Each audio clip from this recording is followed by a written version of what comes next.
All right, let's get this rolling.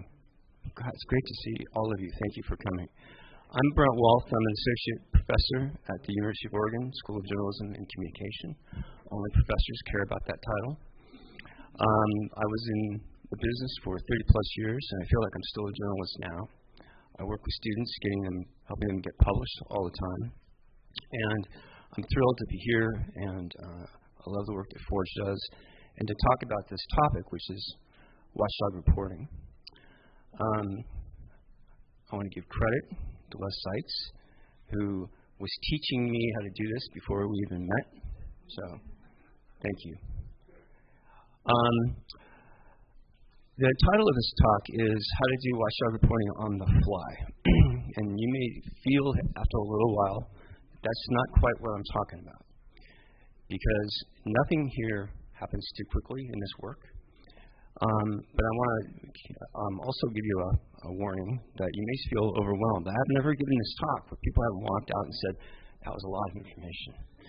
So if you're feeling a little lightheaded, feel free to step out. But I'm going to throw a lot of information at you. But the bottom line here is that this is, it's very rare that you can just do a Watchdog story like this until and unless you build up to that work. And that's one of the big ideas I want to express here. Before we get started, I know that everybody talks about Watchdog. Everybody wants to do it. At least everybody in this room wants to do it. How do we define it? What are we talking about? Who wants to take that on? What are we talking about when we talk about Watchdog reporting? Accountability. Issues that matter to the community. Who's accountable? Okay, decision makers. Who else? The press. All right. Politicians. Excellent. So this is important to talk about a little bit because I've been in a lot of newsrooms, and Watchdog reporting can sometimes be defined by however anybody wants to define it at that moment. And I want to first of all, talk about some terms, right? This is basically the definition we most rely on. Journalism that holds people in power accountable, right? But the question is, how do we do it? And the question I want to throw back to you right now is why? Why do we do it? Why is this important?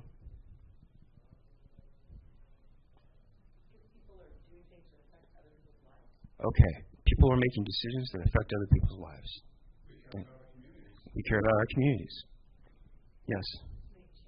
To make change. Yes. And to be the voice of people that don't have a voice. All right. To elevate voices. Excellent.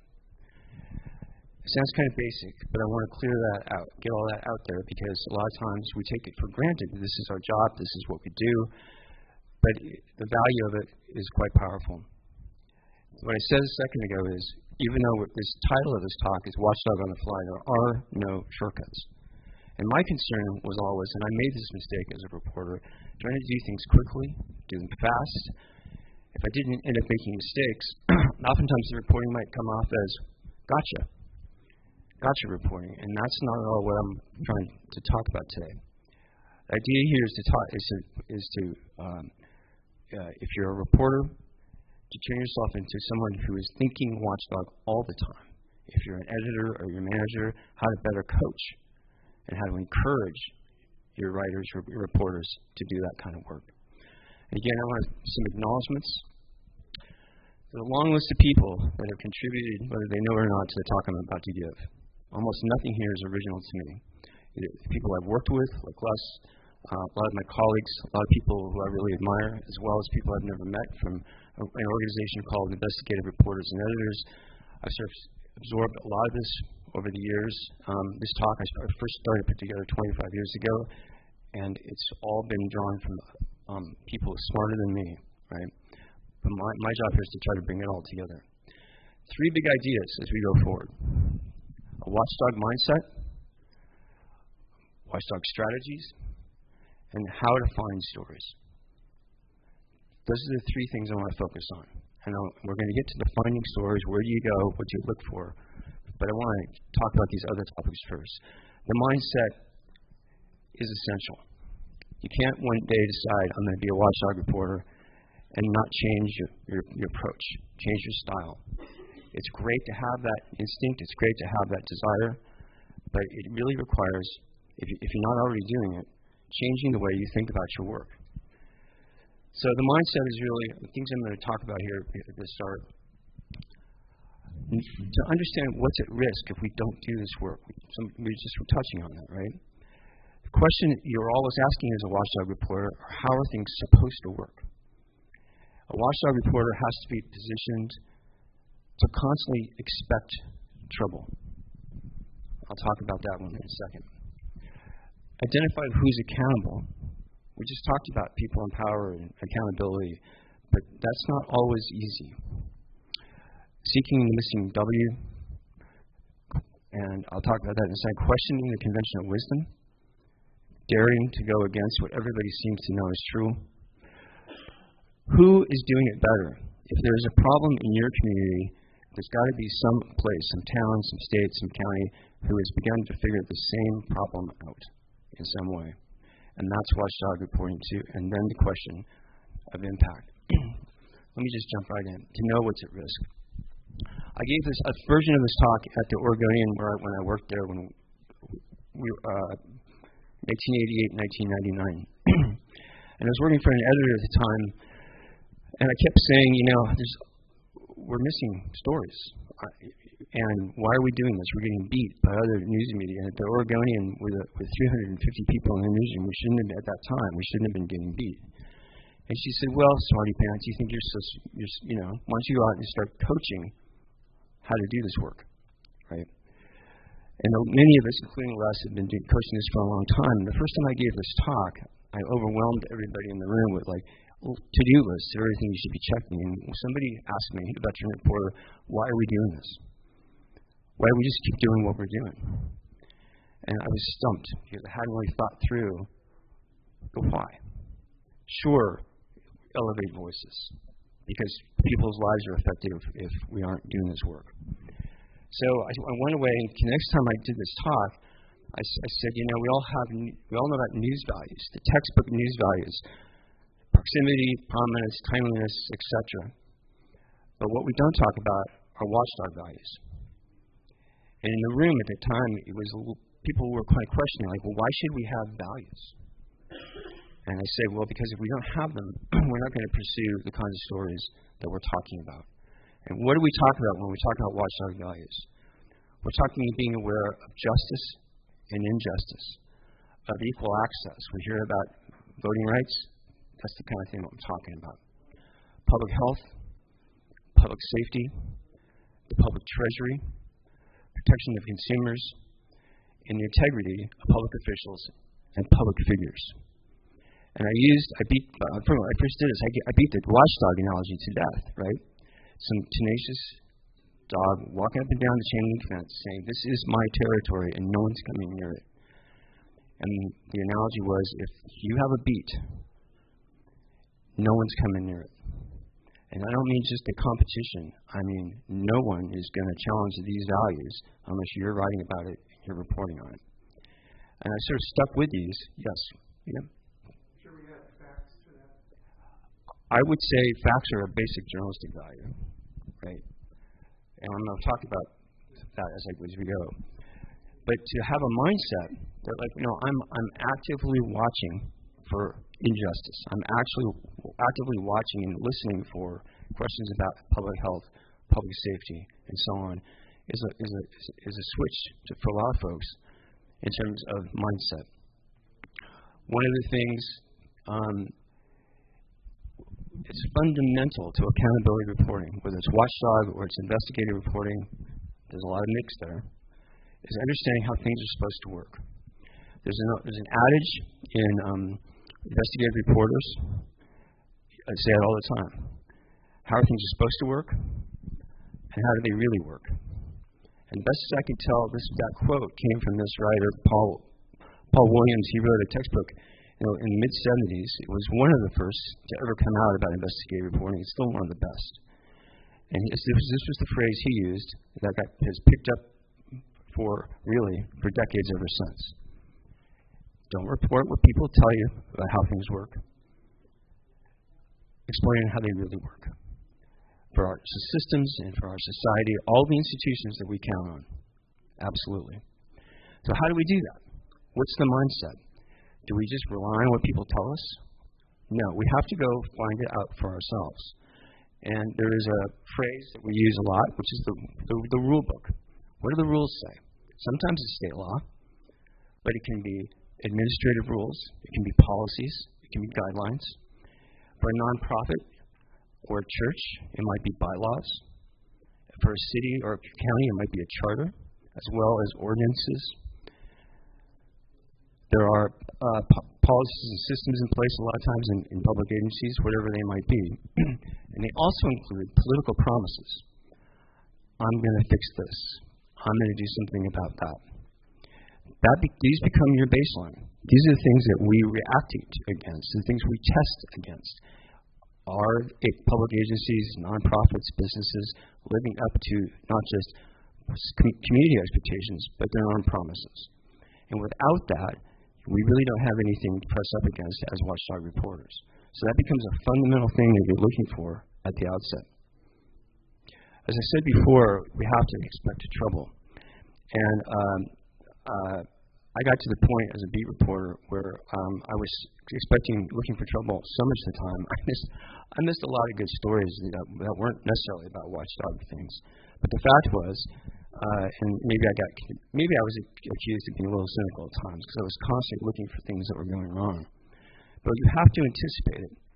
And so much of the time, either we become reliant on our sources, or they seem like they're the only sources of information, and they want you to believe a certain thing or believe a certain narrative. And yet we're always on the Watchdog reporters, for what might be going wrong, to anticipate it. And I'll talk a little bit more later about how we do that. Identify who's accountable. Oftentimes, and I've written these stories myself, officials say, or some faceless agency or organization is responsible. But that doesn't really bring accountability home. Who is the person who answers for it? Is it an elected official? Is it an appointed official? Who's at the top? Where does that accountability go? And it's our responsibility not just to point out that it's some faceless, like I said, organization, but to really identify who owns this, whatever it might be. Actions that don't fit with the mission, inaction, malfeasance, whatever it might be. Bring it home. Put a face on it. Make sure that the reader and the community knows who needs to answer for this. When I talk about seeking the missing W, I'm referring to the 5 Ws.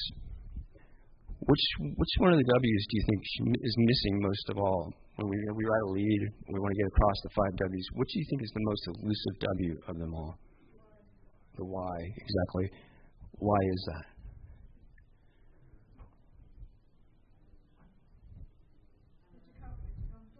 It's complex. It can be hard to get there without conjecture. Right. Yes, different opinions, yes. Sometimes we might not know, right? But the other 4 W's can all be shown with objective facts. We're here at this particular time, this particular location, doing this particular thing. But the why requires surrounding. It requires triangulation, requires talking to lots of people, which means we still need to be making that effort. But sometimes because we're on deadline or it's too hard to know, that often gets left out. A Watchdog reporter cannot get away with it, at least trying to adjust that. Addressing the conventional wisdom. I'm always suspicious when I hear all members of a city council or all members of a school board start talking about, well, we really need to do this. We all agree on this. Whatever it might be. They might be right. But the Watchdog reporter has to be asking the question, what if they're not quite right? What if they are wrong? What if there's another way to look at this? And that opens up the door to listening to more people, to listening to more voices, and asking harder questions. I mentioned before about who's doing it better. There is an accountability angle to that.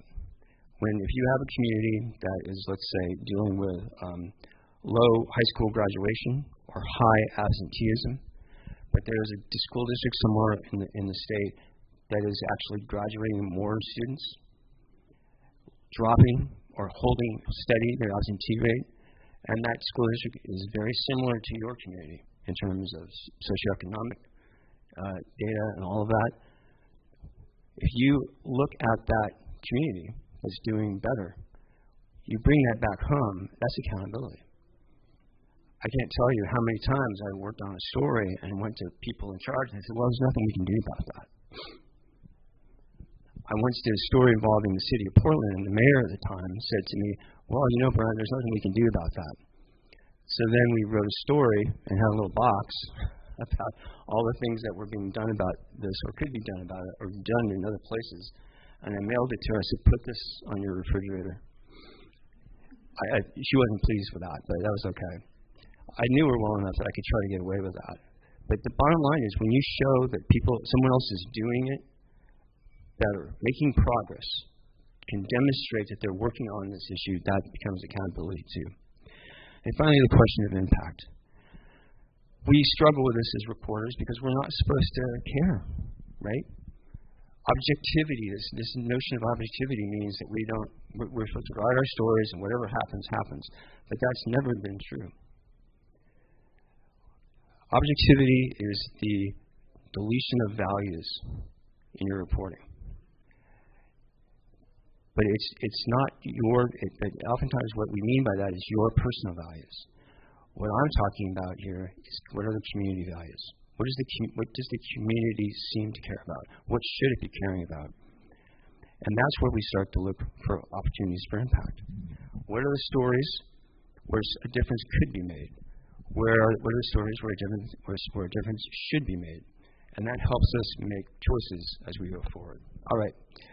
Let me move on to strategy. And I talked before a little bit about the importance of learning how things work. It can be as simple as if you've never covered a court case before, or you've never covered a criminal case, or whatever it is, don't assume that you know. We have to be willing to ask those what may seem like stupid questions, like how does this work? But they're never stupid. How does campaign contribution reporting work? The issuing of public contracts, the collection of data, just a few examples. Oftentimes when public officials or the PIOs are handing out information, we don't often stop and say, wait a minute, how does this work? What are you telling me? And so on. Because without knowing that, it's hard to draw a contrast with when things are not working. We talked before about, you mentioned facts, right? In Watchdog reporting, we're not looking just for facts. We are looking for factual information, but we're also looking for evidence. Because in some ways, what we're doing is we are testing a theory. We've heard something is wrong. What would that look like if true? Someone said there's a problem. There was a great session over lunch about care homes. What would it look like? Right? How does that measure? What's the law say? All of that. We are constantly looking for not just facts, but for evidence that seem to point to the need for accountability. Almost everything we're looking for through our mindset and our strategy is measurable. Now, one death in a care home is plenty, right? But we're also looking for things that are measurable. How much? How often? Is it above average? Below average? Is it an outlier? So we're looking for numbers. We're looking for data. As well as, and I'll talk in a minute here about the subjective reflections of the people we interview. Watchdog reporters are constantly looking for data that is measurable. So it can be binary, yes or no. It could be, is it significantly different from the average? Are there outliers involved? Whatever it is, that strengthens the case that there's accountability here. Now I'm going to do something really risky and dangerous. You ready? I'm going to try to switch programs because I want to show you something really quick. Anybody cover education? All right. Have you ever used data from the State Department of Education? Okay, so you may know this. One of the things that I want to point out that a lot of the data, a lot of the information I'm going to talk about today, most of it you don't need a public records request for. You can find it out there if you know where to look and how to look. In terms of, I don't have time to do a data demonstration, but I can try to do this for you though. This page right here, it's not showing it. I don't know how to switch over. I'm sorry, I don't know how to switch back and forth on the screens. When I get done, I'm asking everybody if I'm going to create a handout for this talk, and the links will be on here. There's a single page at the Oregon Department of Education. It's also called the media page. And with one click, you can download data for every single school district. Test scores, graduation rates, absenteeism, how many faculty members are of color versus students of color. And it's all right there. In other words, the door to accountability, the door to measurement, to the yardstick, in that particular case, is right there at your fingertips. And then almost every topic you take on, or a beat you take on, there are data out there that can do that. I'm sorry I can't demonstrate it like I want to. Another thing of a strategy is you're going to be constantly watching for patterns. Yes, one case, maybe that's a story, right? For sure, if there's, like we said before, if there's a death involved. But when you begin to see a pattern of things, that's what you're looking for. How do you measure that? How do you identify it? It's part of the mindset as you go forward. It's amazing how often we're not told in the newsroom, just use your common sense. We're usually told, hey, what does somebody say? What are people saying? Is somebody quoted? What documents do you have? I was lucky enough one time to get Bob Woodward to come talk to my class, and he had 4 or 5 tips, but his final tip was this: use your common sense. If it doesn't make sense, keep asking questions. And that was an eye-opener for a lot of students. Rather than being enslaved, well, if somebody hasn't said it, you can't pursue it, you can't chase it, you can't write about it. Use your common sense, because so much of this, right? In my experience, I've run across so many PIOs, so many public officials, so many elected officials who want you to believe what they believe when common sense just didn't fit. And when I went with them, I missed the story often. But when you sort of step back and say, this does not make sense, and trust your instincts, that's where Watchdog stories can be found as well. So part of this is largely documents. A lot of it's records and data and so on. But the more important, I think, rather, is how we talk to people, how we interview them, and what we seek in those interviews. Now, Watchdog reporting on the fly. Absolutely. We're talking about you're on deadline, you got too many stories to try to get done during a week. Can you really stop and have lots and lots of long, in-depth conversations? I'll talk about the pacing of this work in a bit. But there are questions that you can work in to almost in any interview, except if you're right on deadline breaking, where we're trying to demonstrate to folks that we care about these kinds of stories, that this is what we're after, without, and this is what I used to do all the time, I'm asking tough questions of all these politicians. I'm asking tough questions of the mayor, blah, blah, blah, right? I eventually grew out of that in my late 50s. What I realized was that, yes, you do ask hard questions. That is the key. But oftentimes that comes later in the game. What you want to know is that people to know is that you are open to their understanding of what matters. We can stand there as the reporter and say, well, this really matters. That really matters. But the interviewing process is what leads us to these tips and these leads and suggestions of where to go look. So I used to have this in my handouts. I don't have this anymore. This is the question. This is what I say now. We want to ask questions that demonstrate our curiosity and concern for consequences. In other words, if we don't write these stories, what injustice is going to continue? If we don't write these stories, what access, what protections are not going to happen? Now, we can ask our sources that clearly if you want to, but really the kind of questions are this. And I'll talk a little bit about who we ask these questions to. What's the biggest thing that's going on right now? If it's a school district, is it a remodeling? Is it a tear down of one school and building of another? Is it absenteeism, which is a huge problem across the state? What's the biggest project? Ask people what's going well. Boy, if I thought of that idea years ago, right? I was always so focused on what's wrong, but let people talk about what's going well. And they're more likely to say, I wish that this thing was as going as well as that thing. Oh, well, let's talk about that. Because people want to talk about their successes, but they also want to express their concerns.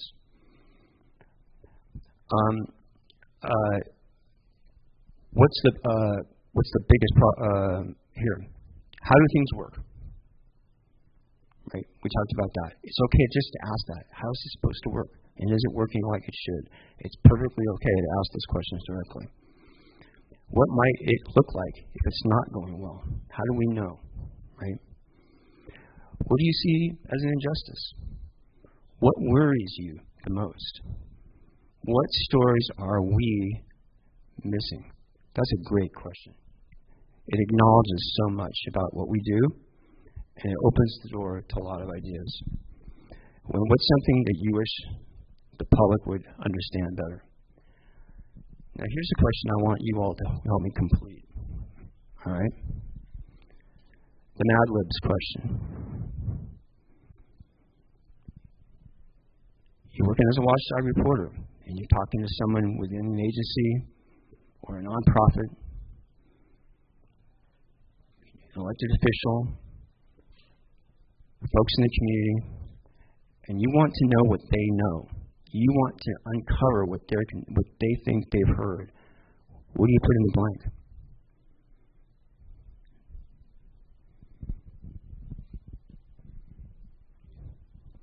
Emily, what would you put in that blank? Yeah? I was thinking what's most surprising. That's what's most expensive. Oh, that's great. Expensive. What's the most concerning, worrisome that I know? Okay. Well, you looked ahead of my notes, but that's good. Expensive. That's a great one. What else? What are the question? Bewildering. What's the most bewildering thing you've heard recently? About, again, we're talking in the context of public affairs, right? What else? Incorrect. What incorrectnesses have you heard about, right? What else? Absurd. Confusing. Right. Alarming. All right? Now, you can ask these questions. You have to be the best judge here. Like, when is the right? This is not the question you open with, right? But the tenor of the conversation, who you're talking to, what the context is. What you're basically asking them is, you have expertise, you have knowledge, and you care. And I'm opening this question up. No longer am I just telling you what I want to know. Tell me what you know that worries you, concerns you, whatever it might be, right? So I did have a couple of suggestions here. Surprising, important, meaningful. I love these other ones too. I highlighted the word outrageous because one time I was interviewing an environmental activist, and he kept saying, we got to talk about the Willamette River. And so I spent an hour and 20 minutes listening to this person talk about parts per billion. And how they were going to sue over parts per billion this and parts per billion that, and I did my best not to look annoyed because he really wanted to talk to me for a long time. And out of a moment of exasperation, I said, "All right, what's the most outrageous thing you've heard of recently?" I'd never asked that question before. And he said, "Oh, well, like you mean burying tons of toxic waste in the middle of the Willamette River, that kind of thing?" That was good for about a year's worth of stories, because that was actually happening at the time. So the idea, though, was whatever you fill in.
Check.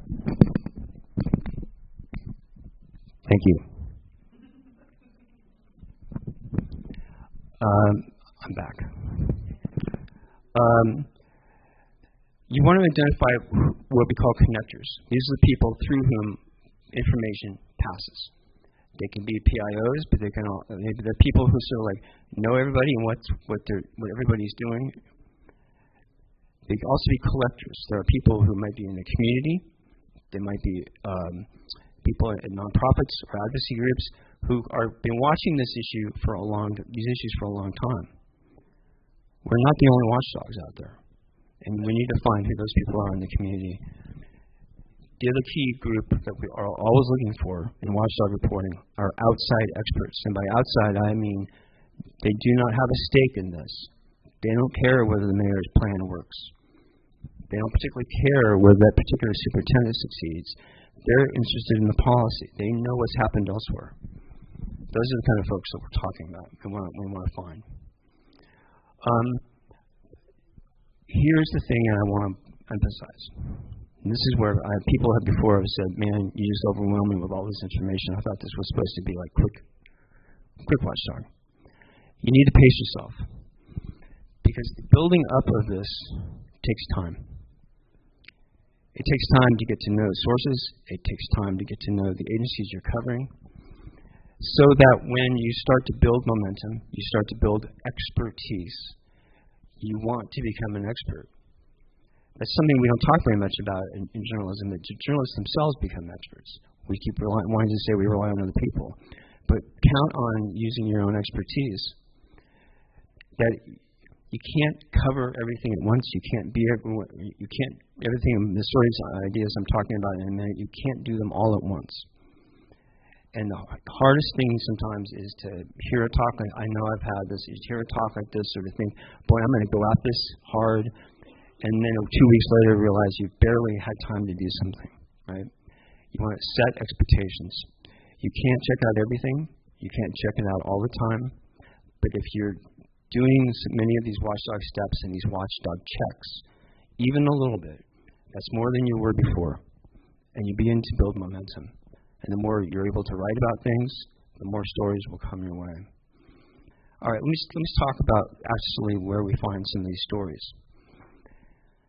And I want to point out that even though a lot of these tips I'm offering can turn into stories, the more important is that you are building up knowledge, and you're building up what I said before, expertise about your topic, your beat, the agency that you're covering, the locality you're covering, whatever it might be. Because that then helps you find the information that becomes a story down the road, whether it's a week later, a month later, whatever it might be. So some of these examples I'm going to give are examples that have actually paid off by using these methods. Every organization has a mission of some sort. A city carries out certain services or mission, same with a county, school district, a water district, a sewer district, a nonprofit, whatever it might be. Understand that mission and understand that someone else should be and could be watching. Almost every organization has some kind of an audit or auditors, whether it's a financial audit or it's a performance audit. Get to know these auditors, right? And don't wait for when the audit comes out. Talk to them in the meantime. What are they working on? What are they concerned about? You absolutely want to talk to them after the audit as well. Legislative oversight. Oftentimes, I covered the legislature. I was lucky very early in my career, and I realized that almost every problem, every issue in the state, at some point gets marched past the legislative committee, at least briefly, during the session. And if you just sit there and listen, you begin to see the wide range of things that could concern communities. Has your issue come before the legislature? Has the agency you're looking at been scrutinized by the legislature? And again, outside watchdogs, whether it's environmental groups, advocacy groups, nonprofits, whatever it might be. One little handy tip, is I think Richard mentioned this earlier, is after an audit comes out, everything that went to producing that audit is a public record, generally speaking. The data that they collected, the drafts of the report that they wrote, the emails that went back and forth. You want to know what went on behind the scenes? I talked to a reporter just yesterday who wrote about an audit and got to know the auditors, and they said, "Do you want all the data that we used?" Just there it was. Didn't even have to file a public records request. I once wrote about an audit, this is going back a number of years, where the person running the state agency that was being audited was so angry about the audit. He remonstrated and demonstrated, angry, yelling, screaming, sending emails. You should not report this. You should keep this behind closed doors. The public doesn't need to know. And I've asked for all the day after the audit came out, I asked for the correspondence with this agency head, and the auditors were more than happy to give it to me. And the next day I was able to report that he had tried to urge them to cover up this huge financial error, right? Which led to an investigation, both him and a couple of his deputies. So you never know what you're going to find, but you always should be looking. One of the rules of watchdog reporting, one of the guidelines, you may not find something every time. The first, second, third, fifth, 10th time you look. But eventually you will. And that's why it becomes a practice, and that's why it needs to become a mindset. Where do you look for trouble? If you aren't checking, let me rephrase that, you should be checking the courthouse in your community on a regular basis. Have your list. Who are you looking at? What organizations are you examining? Who's being sued? Who's doing the suing? If you are covering the school district, not only do you want, and other agencies as well, particularly school districts, you want to ask for tort claims. Does everybody know what a tort claim is? A tort claim is a legal document that's usually required before someone sues a public agency from the lawyers saying, we're going to sue you if you don't remedy whatever situation has happened. A child's been injured at school, slip and fall, whatever it might be, right? And those tort claims are public documents. So you want to find out what lawsuits might be coming down the pike, in addition to more context about ones that have been filed. Tort claims are a great thing to be asking for. Yes, you make a public records request to the agency. So if you're at a school district, you would say, I'd like to see tort claims for the last 6 months, for the last year, all right? And that's where you go to. Because until it goes to the court, until someone actually files a court claim, a tort, if you will, a lawsuit, then it's going to be kept within that agency. And that agency is not going to advertise that they're about to be sued for $2 million, right? Or somebody's been harmed and there are these claims, right? Many tort claims don't go anywhere, but many of them do. If a lawsuit has been settled, it's often going to be behind closed doors, it's going to be private. You're not going to see it in the courthouse. But if it's a settlement with a public agency, that's a public document. As a rule, public agencies cannot hide the fact that they have committed to paying out public funds to settle a lawsuit. Right? What they paid for lawyers is also a public record, for the most part. I'm saying for the most part. I'm thinking less.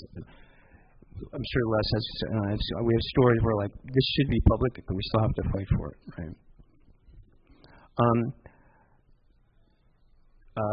You also want to look for and listen for whistleblowers. It can be over civil rights issues. It can be over wage and hour issues. One of the spreadsheets I can't show you because I'm not technically able to get to change screens is the Bureau of Labor and Industries. If you ask them, we'll send you a spreadsheet of every wage and hour and civil rights complaint that they've received and investigated in the last 6 months, 2 years, 4 years, whatever it might be. Students I work with have been able to get this for free. I don't know whether they're still handing it out or not. But hundreds and hundreds of lines of complaints just in one county alone. You want to find out which businesses in your community have been accused of civil rights issues, wage and hour issues. You can find that through Labor and Industries. Another way to get deeper into what the mission is this. How many people have ever been to a public meeting in person, right? And you see school board members and the city councilors, and they have these black notebooks or whatever color notebooks they are, and they're following along, usually. These are typically often volunteers, even if they're paid city council members. They don't know everything. Some staff person has prepared memos, descriptions, essentially the script of what's going to happen and what are the decisions that are being made and why they're being made.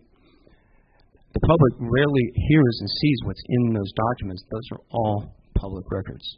As a rule, you want to see the documents decision makers are seeing. Context, background, data that they aren't going to otherwise give you, very valuable.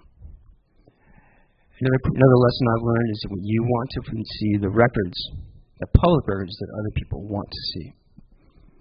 The journalists used to get really hinky about, if I'm not going to go ask for all of the public records requests that the Oregonian has filed, because that always make all those reporters mad, like I'm trying to steal their story, right? And that's still, honor among thieves. You don't want to be accused of doing that. But the fact is, if you can get the log of public records requests within an agency, you can learn an enormous amount. Many agencies now are putting their public requests online. So it's not a secret anymore. And what you discover, it's not just journalists. It's lawyers, it's advocates, it's members of the public. And when you find out what other people want to know, you suddenly realize that we only know a fraction of what's going on. So if you have an agency that they should keep a record or a log of it, the other advantage is this. Oh, I'd like to have these records, please. Oh, that'll be $200. Really? Okay. You've already collected them and you've already given them out to him. So I'm not paying him again. Right? Or don't tell me it's going to take 12 hours to collect them because you've already pulled them together. You already know what they released. I want what she's having, right? Yes.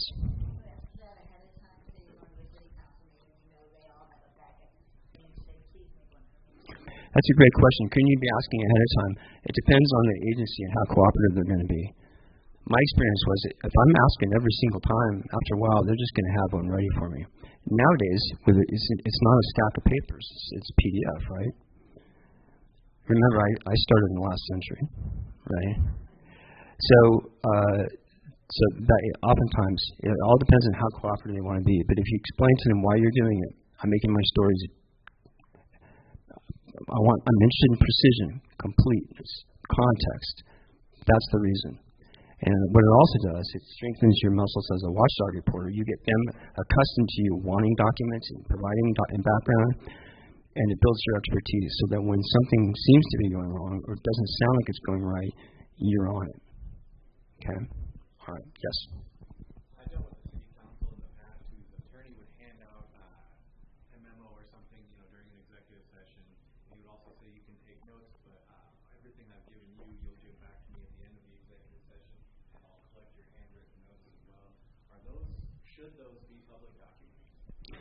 That's a great question. Documents are handed out in executive session, public documents.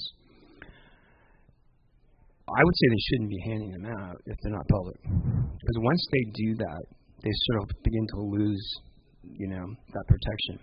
Even though it's in executive session. Does everybody know the difference? Okay, with executive session versus, all right.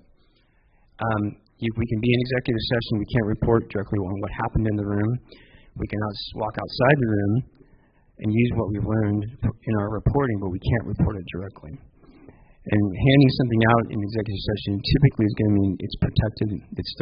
There is that protection. But now you know that record exists, and you've been able to learn something from it, and you can leverage that. So I would say to play it safe is to not insist that you can keep it or to report from it. That it's all part of that. Yeah, that's a little bit different, but yeah. All right, where else to look? Budgets and spending. Is spending gone way up in one year to the next, or over 3 or 4 years? Has it gone way down? If agencies or a city is claiming to have a shortfall, is it really the cause that they claim it is? Are they saying, boy, we have to charge more fees? If you have a government agency, a city or a county that runs an ambulance service, take a good close look at what they're charging for those ambulance rides. Right? They are coming back at you if you don't have insurance for the cost of those rides. And in Eugene, we're seeing people are seeing those costs climb steeply every year because they're trying to use that, I am told, to help plug budget shortfalls, right? Again, that's what I'm told. Grants and contracts, expense reports have elected officials taken a trip. Where have they gone? What have taxpayers paid for that? And again, I mentioned before, legal fees. Usually once the legal action is over, those can be, not always, but they can be public record. Lawyers get particularly concerned about attorney-client, to know exactly what the work was, but the total bill should be available to you. The question about grants is really interesting. I know that there's been some discussion about those before. We've all seen the press release. Hey, we got a $2 million grant. Isn't that great? Isn't that awesome? Absolutely. The grant document, the agreement of what work is supposed to be done, is a public document. It may not include everything that was in the press release. Rather, it may include more detail. The application for that grant is a public document. A city or county applies for the grant, didn't get the grant, it's still a public document. The deliverables, what is the city and county supposed to report back to the state or to the federal government or whoever gave that grant? A public document. I've had stories where I've tried to report on issues in the community, whether it was juvenile detention, whether it was drug and alcohol rehab, whatever it might be. agency would not tell me what the numbers were. They wouldn't characterize anything. But you get the grant applications where they're seeking state or federal money to address this problem. It's all laid out. So there's a ripple effect with documents. It's not just the one. It's all the records that came before it and all the records that came after it. Same with an audit, same with grants. We want to pay close attention to the players. Right? And I'm going to move quickly here because I want to leave time for questions. The backgrounding of public officials and other people who play an influential role in the community is crucial. You want to know what their legal name is. We have a number of elected officials in Wayne County. My students get stumped all the time because they don't run under their legal name. They run under a nickname. They run under their middle name. You want to know what their address is. Voter registration records can nail these things for you. You want to know what property they own. What have they sold? Have they been in their house for 30 years?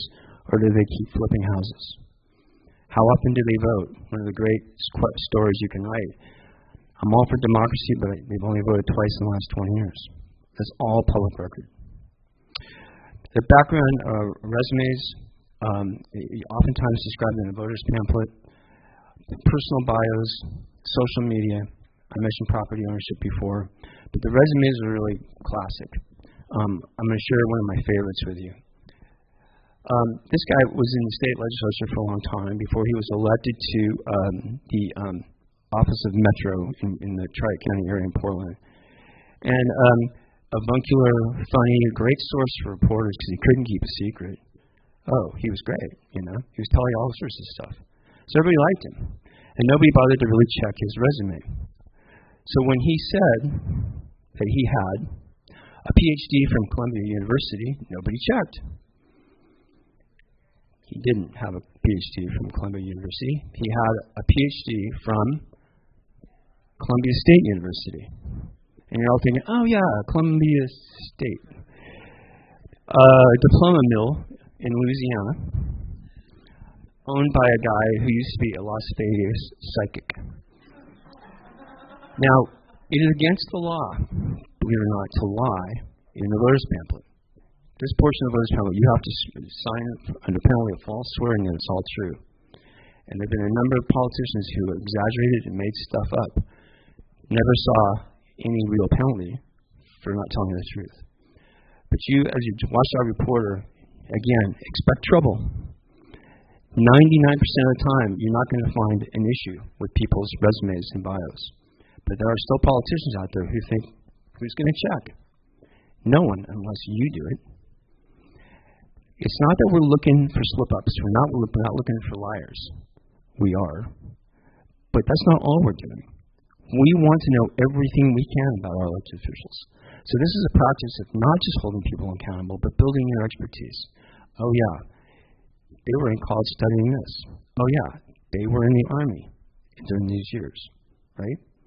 This is someone who got a degree later in life. All of these things we learn about, the folks we're writing about and covering, all become part of our expertise. Courthouse holds true for every beat, every person, every topic. Who is suing whom? In the case of individuals, public officials, whether they're elected or they're merely public figures, you want to check the courthouse. Do not assume. Do not assume that because there's never been a story about somebody being arrested that they haven't been. Right? Many of you may be familiar with Nigel Jaquist at Willamette Week. I have competed against Nigel. I have worked with Nigel. It is so much nicer to work with him than to compete against him.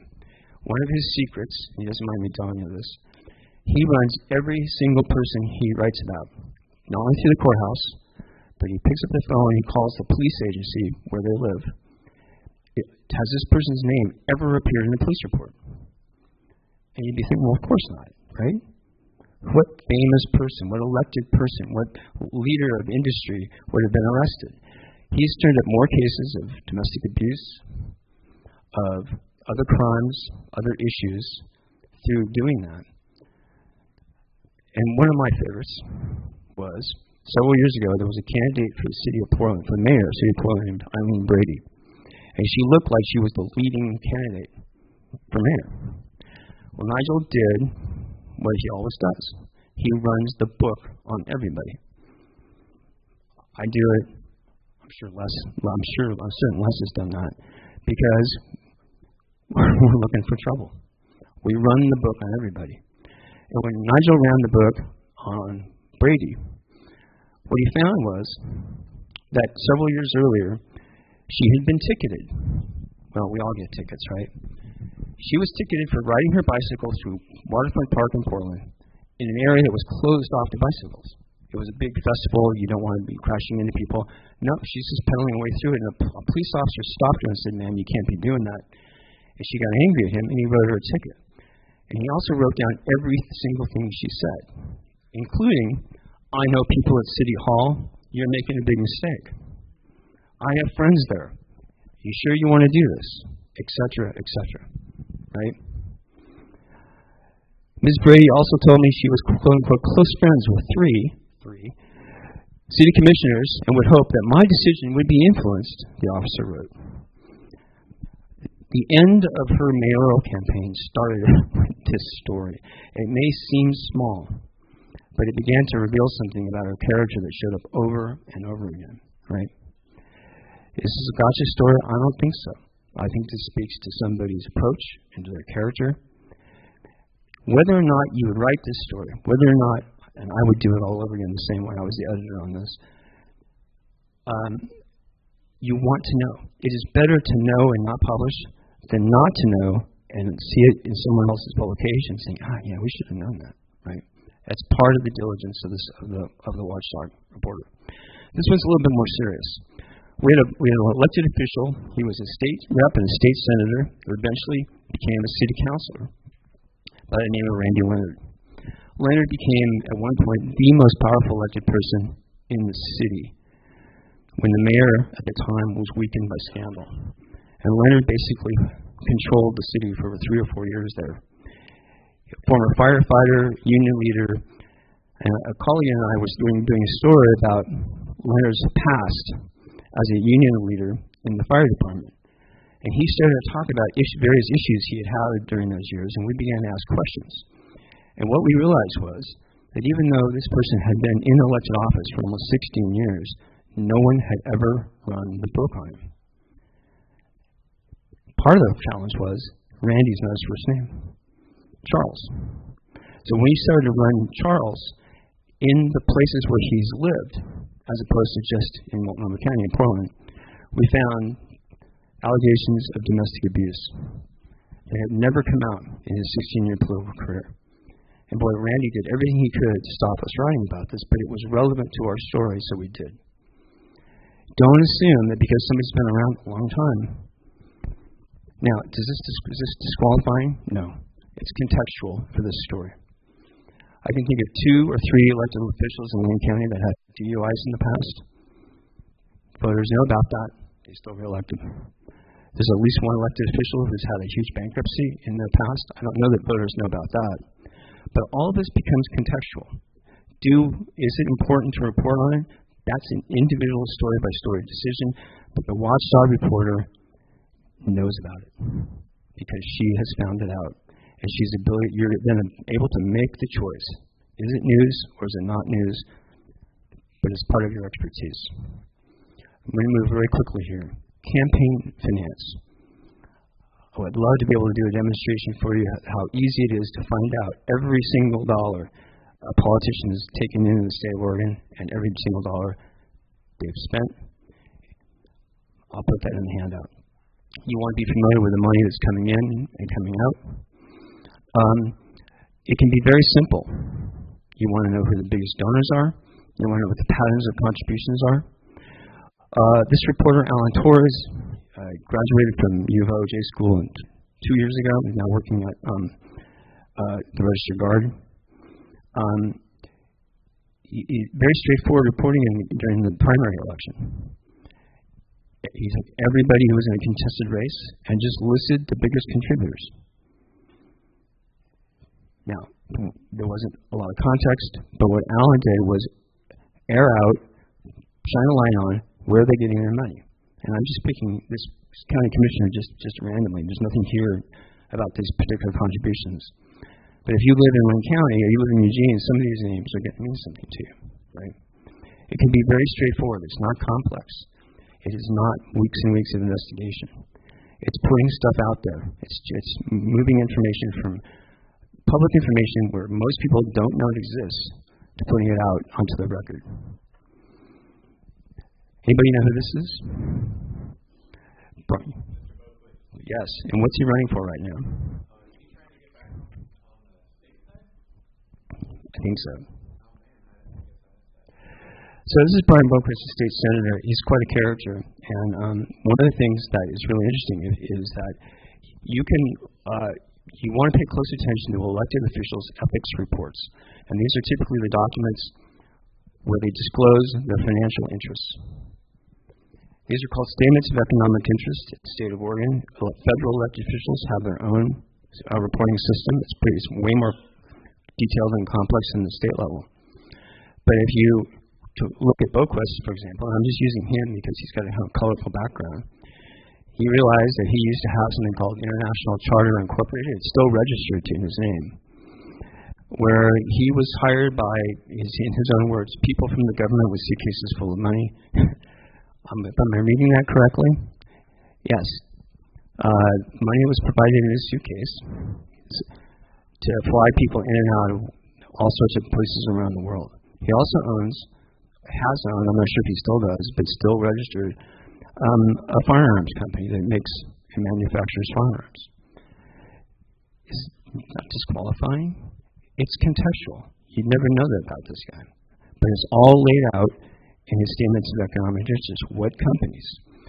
As a Watchdog reporter, you want to know what is in the statements of economic interest for every elected official you're responsible for covering. You then want to make sure they haven't missed anything. Did they forget to mention a land sale? Did they forget to mention a business that they own? Did they forget to mention a debt that they have? I'm watching the clock here. What do we have till 3 o'clock? Almost done. Boy, I've talked this hour away, and I have way more to discuss on this, but I promise that if you all, those of you who want, I will put this entirely together in a handout. The thing I want to pause here and say is this. Anybody feeling overwhelmed yet of all the stuff you don't know? Yeah. Pace yourself. Sit down with your editor, or sit down with the reporters that you're working with, and say, what is most important in our community? What is most important in a civic sense? What do our community members care about? What do elected officials say they care about? And zero in on that. You can't be everywhere at once. There are certain generic things that you want to be doing as a Watchdog reporter. You want to know everything you can about your elected officials. You want to background them thoroughly. But if you try to do everything at once, you will become overwhelmed. And do a little bit at a time. If you sit and say, I'm going to spend a whole week going through these records, or I'm going to spend a whole day doing something, you're going to be discouraged because you may not find the story. So the goal is to be every day checking something, every week filing some kind of records request for something that you might be interested in. Every day talking to your best sources, and at least once a week perhaps meeting someone new, developing a new source. So after a month, you've got 4 or 5 new sources. You've got 4 or 5 public records requests perking away. After 3 months to 4 months, you're building up over time. In other words, you are building the practice of being a Watchdog reporter. And I'm going to pause here because I want to leave time for questions. But the bottom line is this: no one else is going to do this. No one else is going to do it. No one elected official, no one in government is going to step up and volunteer the things that are necessarily going to volunteer, the things that your community needs to know about. The things where, as we said at the top, we want to hold people accountable for. It takes time, it takes practice. But once you're on it, once you're doing this, suddenly it's going to feel like you're doing Watchdog on the fly. Because it's not going to be something that you add on to your job. It's not something extra you have to do during the day. It's what you do every day. Questions? Discussion? Yes. So I have a person who wrote a book, and it's about being abused when they were a child. She doesn't want to release the name of her abuser. How do I vet her that this is truthful? Can I, the court, or, because she's the victim, not the perpetrator. So I don't know that person's name. So you have someone who's written a book, a memoir about their experience. And in the book, they're not disclosing that person. Okay. They've got 3 books in the works. Through, It's just the story of their progression. and the book's not been published. The first one has, Okay. but not the second or third. So the question is, how do you know if it's true? Or what can you, as a reporter, if you're thinking about writing about her experience, his or her experience, their experience? Very well. Okay. All right. What should she do? What's the question here? What's the question on which this turns? Finding the truth. Okay, finding the truth. I think the question is, how far do you go to investigate her past to whether or not to verify? Is that the question? How do I make sure it's a true story? I don't want to get the company sued. Right. Put part of her story out there. Yes. The victim's name will still appear in any police reports, even if you can't do a search in OJ and find it in the courthouse. So if you know the local police agency request a name search, you might get something that way. Right. So it's a perpetrator, right? That you're curious about?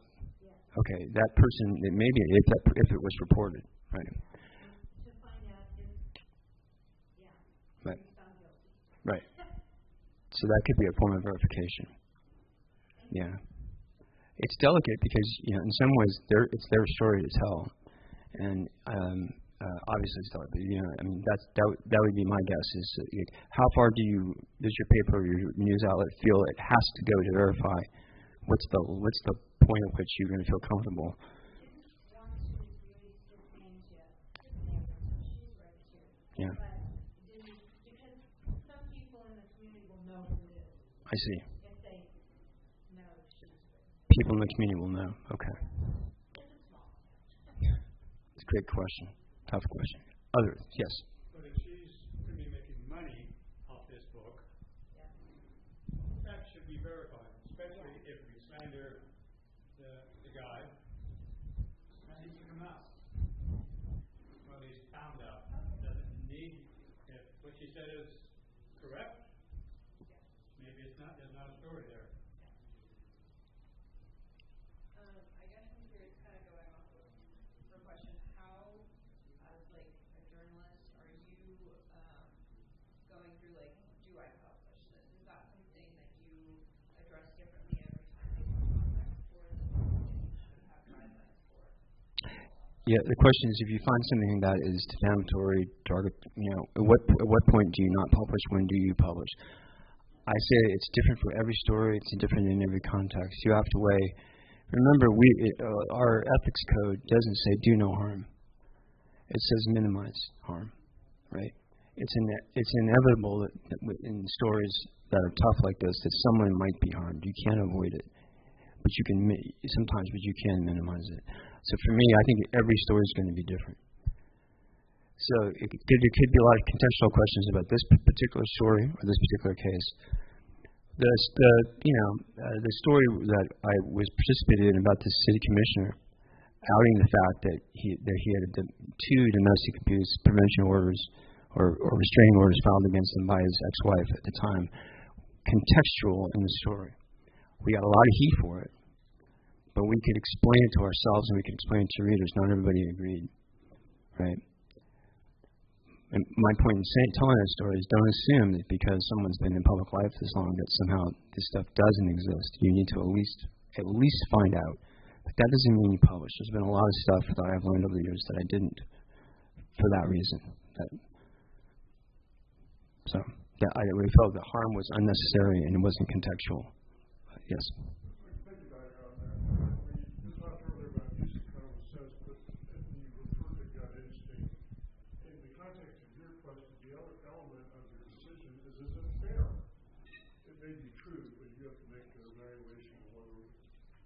fair to the readers, to the source, to the topic, to the subject, whether it's fair to put out the information.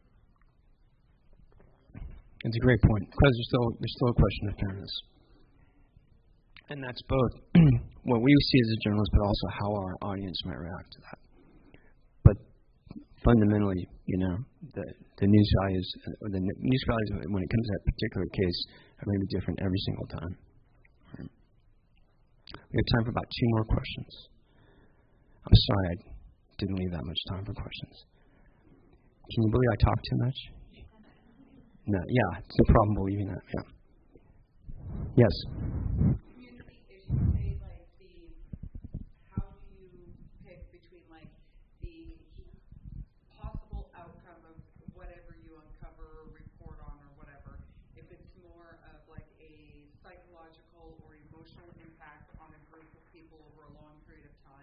Or if it could be a large economical impact on the community. How do you kind of, because both are impacting, both are long term, and it affects everybody differently, but how do you kind of weigh?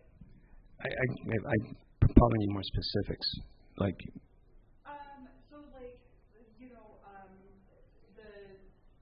the care centers for the people, yeah. Or even children in the community, or that kind of thing. We punch up. And if that means it's in the defense of people who, not necessarily voiceless, but their voices aren't heard or are forgotten, who have no other defense line except us, journalists, then that's where I tend to come down, generally speaking. Right? You're saving a life. You're preventing harm. Could there be unexpected consequences for reporting that? Could there be harm to somebody else? Yes, it's all very possible. That all becomes part of it. It becomes less of a question of fairness, completeness, right? We still want to do 360. By that I mean we want to go look at every possible angle. But when the evidence is there, right, if we have used an objective method, right, which is what objectivity originally meant, an objective method that we can explain to the reader how we got this evidence. We looked everywhere we could. We tested everything. That's where I would come down, generally speaking. Yes?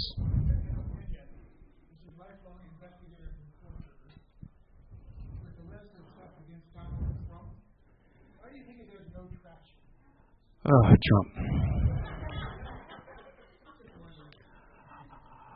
I'm going to be completely honest with you. I have no idea.